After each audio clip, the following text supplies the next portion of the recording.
Hello भाई, नमस्कार। Mandeep Kodara sir YouTube channel पर आप सभी का स्वागत है। सबसे पहले तो आप सभी का बहुत बहुत धन्यवाद आप लोगों का इतना प्यार देने के लिए।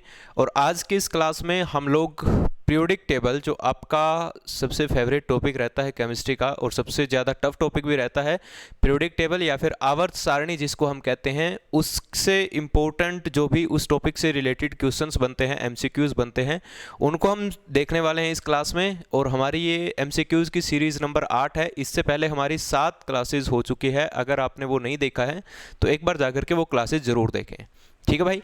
इसके अलावा एक और इन्फॉर्मेशन मैं आपके साथ शेयर करना चाहूँगा। आने वाली 27 तारीख को यानी कि कल सुबह साइंस न्यूमेरिकल की मैराथन क्लास है, तो सुबह 9 बजे लाइव क्लास होगी, तो आप सभी को आना है, ठीक है भाई। तो स्टार्ट करते हैं हम क्लास हमारी, ज़्यादा टाइम वेस्ट ना करते हुए। तो आज का हमारा ये पहला क्वेश्चन आपके सामने है। फर्स्ट क्वेश्चन में कह रहा है न्यूलैंड्स का जो लॉ था, अष्टक सिद्धांत, वो किससे संबंधित था, या न्यूलैंड का जो सिद्धांत था वो किससे संबंधित था।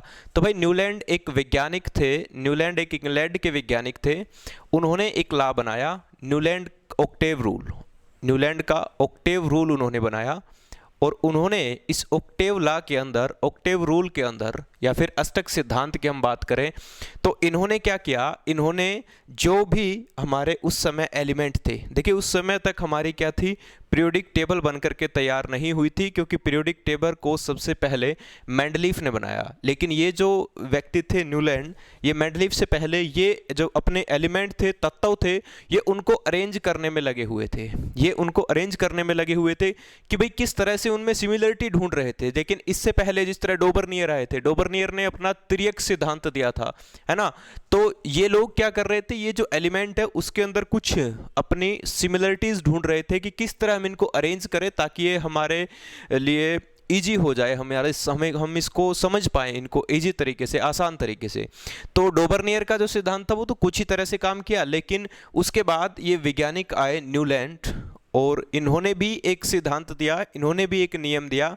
इन्होंने कहा कि भाई अगर हम हमारे एलिमेंट को, अगर हम एलिमेंट को उनके एटॉमिक मास के अकॉर्डिंग, उनके एटॉमिक मास के अकॉर्डिंग, यानी कि परमाणु द्रव्यमान के अगर अकॉर्डिंग उसको रखें, किस ऑर्डर में, तो इंक्रीजिंग ऑर्डर में, उनके बढ़ते क्रम में रखें, तो जो प्रत्येक, यानी कि एवरी एट्थ एलिमेंट, यानी कि प्रत्येक 8वां एलिमेंट जो होगा, प्रत्येक 8वां तत्व जो होगा, वो क्या होगा, उनके गुणधर्म सेम होंगे। उनके गुणधर्म क्या होंगे भाई, उनके गुणधर्म सेम होंगे। जिस तरह से हम बात करें, उन्होंने लिखा जी hydrogen, lithium, beryllium, boron, carbon, nitrogen, oxygen, इस तरह से करते करते उन्होंने लिथियम के नीचे उनका आया सोडियम, ठीक है, लिथियम के नीचे आया सोडियम। तो उन्होंने देखा कि भाई ये जो लिथियम और ये जो सोडियम है ना, इन दोनों की प्रॉपर्टी क्या है, इन दोनों की गुणधर्म क्या है भाई, सेम है।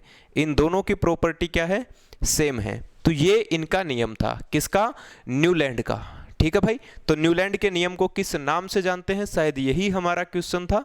और क्या क्वेश्चन था भाई, हाँ, न्यूलैंड का संबंध क्या कहलाता है, तो भाई अष्टक का कानून कहलाता है, लॉ ऑफ ऑक्टेव है जी, है ना। अष्टक का नियम या अष्टक का सिद्धांत बोलना चाहिए था इसको। तो ऑप्शन नंबर बी आपका राइट आंसर होगा, ठीक है मेरे भाई। चलिए आगे बढ़ते हैं, और नेक्स्ट क्वेश्चन है आपके सामने, ये भी इसी से रिलेटेड है कि लॉ ऑफ ऑक्टेव, यानी कि जो न्यूलैंड का ऑक्टेव रूल था, अष्टक का सिद्धांत जो है, वो किस एलिमेंट तक एप्लीकेबल है। तो भाई वो ध्यान रखना, कैल्शियम तक ही एप्लीकेबल है, कैल्शियम तक। कैल्शियम के बाद है कि जैसे हम इनको इंक्रीजिंग ऑर्डर में लिखेंगे, हमने पहले ही बताया था इसको कि जैसे ही हम इनको इंक्रीजिंग ऑर्डर, बढ़ते क्रम में लिखेंगे, तो जो कैल्शियम एलिमेंट है उसी तक ये नियम लागू है, उसके बाद ये नियम लागू नहीं होता, उसके बाद ये नियम फेल हो जाता है, ठीक बात है मेरे भाई। उसके बाद आते हैं मेंडलीव साहब, और वो बनाते हैं अपनी पीरियोडिक टेबल, उसके बारे में भी बात करेंगे कभी। ये लो क्वेश्चन भी आ गया, ये कह रहा है इन मेंडलीव पीरियोडिक टेबल, ये कह रहा है मेंडलीव की जो आवर्त सारणी थी। सबसे पहले तो मैं आपको एक बात बता दूं कि मेंडलीव जो है, इन्हीं को ही आवर्त सारणी का जनक माना गया है। जो मेंडलीव है, इन्हीं को ही आवर्त सारणी का जनक माना गया है। सबसे पहले जो पीरियोडिक टेबल बनाई थी वो इन्होंने ही बनाई थी, मेंडलीव ने, है ना। तो अगर आपसे पूछे कि आवर्त सारणी का जनक कौन है, पीरियोडिक टेबल का फादर कौन है, who is the father of periodic table, तो पीरियोडिक टेबल का फादर कौन है, तो इसका फादर है मेरे भाई मेंडलीव, कौन है? मेंडलीफ।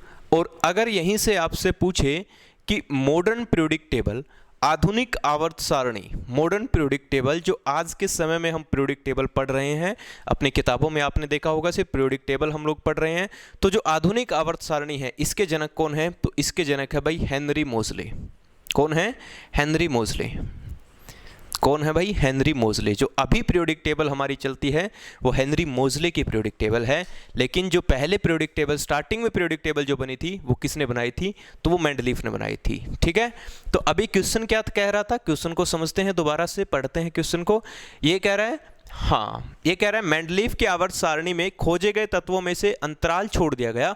तो मेंडलीफ ने भाई क्या किया? मेंडलीफ ने ना 3 जगह पे क्या छोड़ दिया था? स्पेस छोड़ दिया था, खाली जगह छोड़ दी थी 3 जगह पे। और उन्होंने कहा था कि यहाँ पर ना कुछ और एलिमेंट आएंगे, उन्होंने भविष्यवाणी की थी यहाँ पर कुछ और तत्व आएंगे, उनको रखना है। ठीक है ना, तो इसमें ये कह रहा है, क्या कह रहे? तत्व में आवर्त सारणी में स्थान था। ठीक है, हाँ किसका स्थान था भाई? ये कह रहा है which of the following elements is found in periodic table. तो कौन था भाई? क्लोरीन नहीं था, सिलिकॉन नहीं था, ऑक्सीजन नहीं था, जर्मेनियम था। देखिए इन्होंने एक स्पेस छोड़ा, इन्होंने एक स्पेस छोड़ा इका सिलिकॉन के नाम से, इन्होंने एक स्पेस छोड़ा इका सिलिकॉन। ठीक है, एका सिलिकॉन, सिलिकॉन के ही साथ इन्होंने एक स्पेस छोड़ दिया और उस स्पेस को नाम दे दिया एका सिलिकॉन। ठीक है, तो एका सिलिकॉन के अंदर कौन आया भाई बाद में चल के? एका सिलिकॉन में बाद में चल के जर्मेनियम आया। कौन आया भाई? जर्मेनियम आया। ठीक है ना, तो एका सिलिकॉन के साथ कौन आया? जर्मेनियम आया। तो एका सिलिकॉन वाले स्पेस पर कौन आया था? जर्मेनियम। सिलिकॉन के बाद ही था सिलिकॉन, जर्मेनियम, है ना। और ये क्या होते हैं? मेटलॉइड होते हैं, उपधातु होती है, आप लोग जानते हैं। अच्छा, इसके अलावा इसने 2 और जगह छोड़ी थी, इसके 2 और जगह छोड़ी थी, वो कौन कौन सी जगह थी? आप कमेंट करके मुझे ज़रूर बताना, मैं वेट करूंगा आपके आंसर का मेरे भाई। ठीक है, अगला क्वेश्चन चलते हैं हम लोग, देखते हैं क्या था अगला क्वेश्चन। हाँ, at the time of Mendeleev the number of element known वास। ये कह रहा है मेंडलीफ ने जब आवर्त सारणी बनाई, पीरियोडिक टेबल बनाई, तो उस समय कितने एलिमेंट थे, कितने तत्व थे? तो भाई जब मेंडलीफ ने आवर्त सारणी बनाई, मेंडलीफ ने पीरियोडिक टेबल बनाई, तो उस समय तक हमारे 63 तत्व आ चुके थे। और बात करें मेंडलीफ के आवर्त सारणी में आखिरी तत्व कौन सा था, लास्ट एलिमेंट कौन सा था? तो लास्ट एलिमेंट था सर थोरियम। कौन था? थोरियम।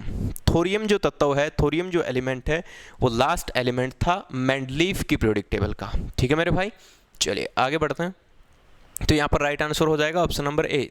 ठीक है, अगला क्वेश्चन है जी, मेंडलीफ के द्वारा भविष्यवाणी की गई कि इका एल्यूमिनियम के गुण के बाद में खोजे गए तत्व के गुणों में समान होंगे।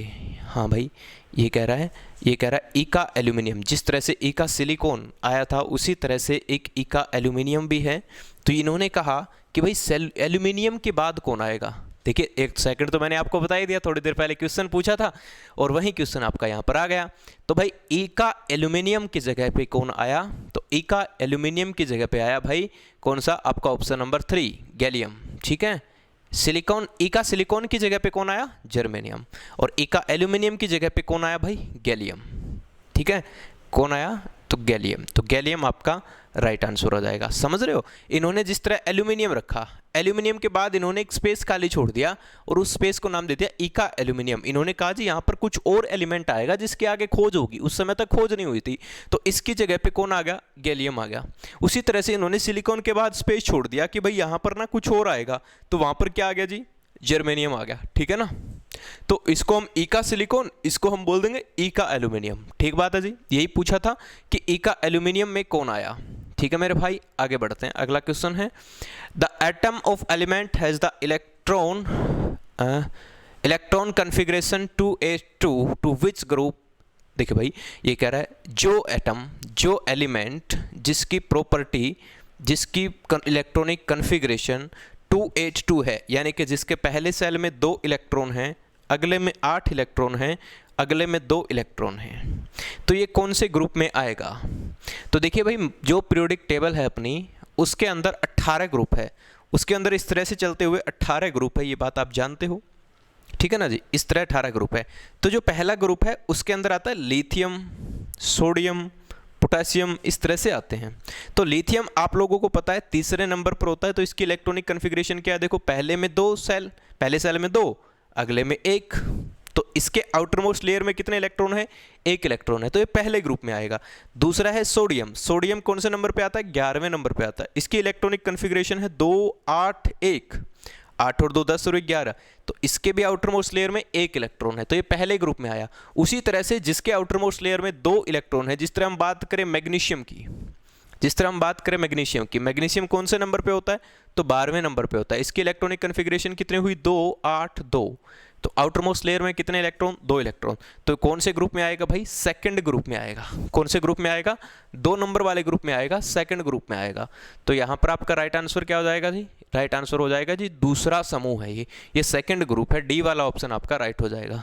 आगे बढ़ते हैं, अगला क्वेश्चन है आपके सामने। क्वेश्चन कह रहा है जी, आधुनिक आवर्त सारणी में आप इलेक्ट्रॉनिक विन्यास 2 और बी वाले तत्व को कहाँ पाएंगे, ठीक है, 2 और 8, हाँ 2 और 8 वाले तत्व को कहाँ पाएंगे भाई, जिसका इलेक्ट्रॉनिक कन्फिग्रेशन 8 है, जिसका इलेक्ट्रॉनिक कन्फिग्रेशन 2 और 8 है, उसको किस ग्रुप में रखोगे आप।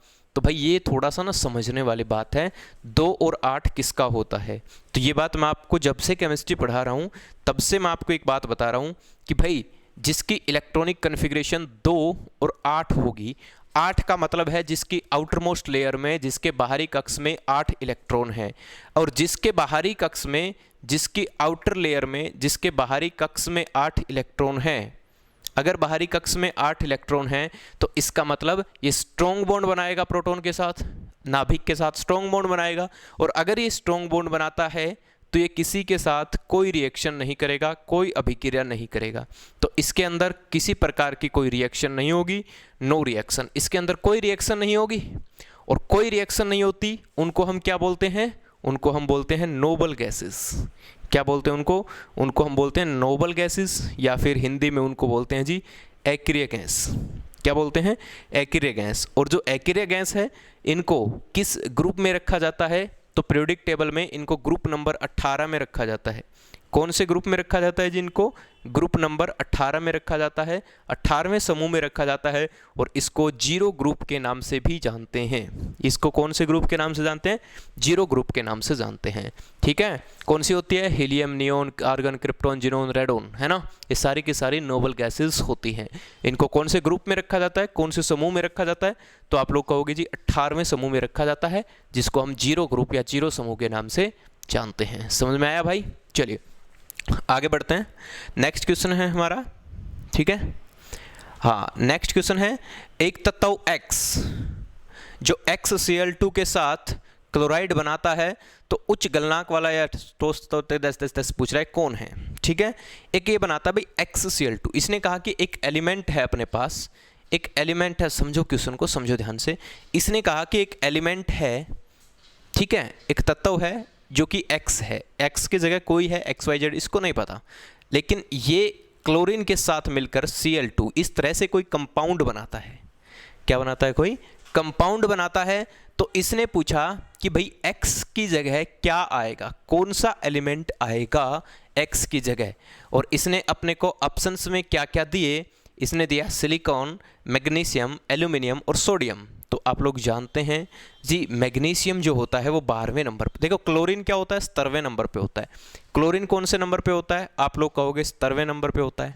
17वें की कन्फिग्रेशन क्यों हुई, 2 8 और 7, तो इसको कितने इलेक्ट्रॉन चाहिए भाई, इसको चाहिए 1 इलेक्ट्रॉन। कितने इलेक्ट्रॉन चाहिए इसको, 1 इलेक्ट्रॉन, और यहां पर लिखा है Cl2, यानी कि क्लोरीन कितने आए 2, तो 2 इलेक्ट्रॉन चाहिए इनको।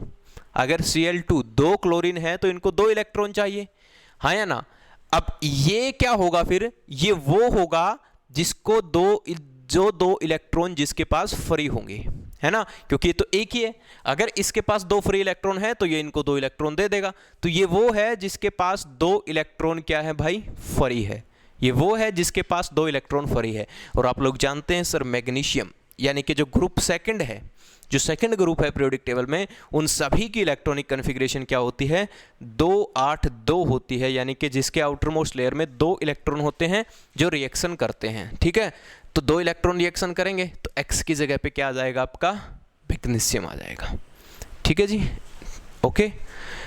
तो आपका राइट आंसर कौन सा हो जाएगा भाई, आपका राइट आंसर हो जाएगा ऑप्शन नंबर बी, ठीक है भाई, MG। समझ में आया। आगे बढ़ते हैं, नेक्स्ट क्वेश्चन है हमारा जी। ये कह रहा है आधुनिक आवर्त सारणी में तत्वों का व्यवस्था उनके किस पर आधारित है। तो भाई जो मॉडर्न पीरियोडिक टेबल है ना, उससे पहले जितने भी पीरियोडिक टेबल बनी, जितने भी आवर्त सारणी बनी जो आज हम पढ़ते आ रहे हैं, 1913 के अंदर 1913 में पीरियोडिक टेबल बनी थी, हेनरी मोजले ने इसको बनाया था। लेकिन इससे पहले जितनी भी पीरियोडिक टेबल बनी ना, उन सभी पीरियोडिक टेबल के अंदर जो एलिमेंट्स को, जो एटम्स को रखा जाता था, वो हमेशा उसके परमाणु द्रव्यमान के अकॉर्डिंग रखा जाता था। किसके अकॉर्डिंग? परमाणु द्रव्यमान या एटॉमिक मास के अकॉर्डिंग रखा जाता था। लेकिन अगर हम बात करें पीरियोडिक टेबल, जो मॉडर्न पीरियोडिक टेबल है, आधुनिक आवर्त सारणी है, इस आवर्त सारणी के अंदर क्या रखा गया है? एटॉमिक नंबर के अकॉर्डिंग रखा गया है, परमाणु संख्या के अकॉर्डिंग। और ये कब बनाई थी? तो 1913 में हेनरी मोजले ने बनाई थी। ठीक है, ये कह रहा है एक्सतीस पंक्तियों में परमाणु संख्या का बढ़ना। हाँ, increasing order of atomic number, भाई जो रो है ना, इस रो के अंदर जो एटॉमिक नंबर है उसके बढ़ते क्रम में रखा गया। किसके क्रम में? Increasing order. ठीक है, रोज के अकॉर्डिंग। ठीक है भाई, ओके। तो यहाँ पर राइट आंसर आ जाएगा भाई हाँ, ऑप्शन नंबर आपका बी। ठीक है जी, चलिए।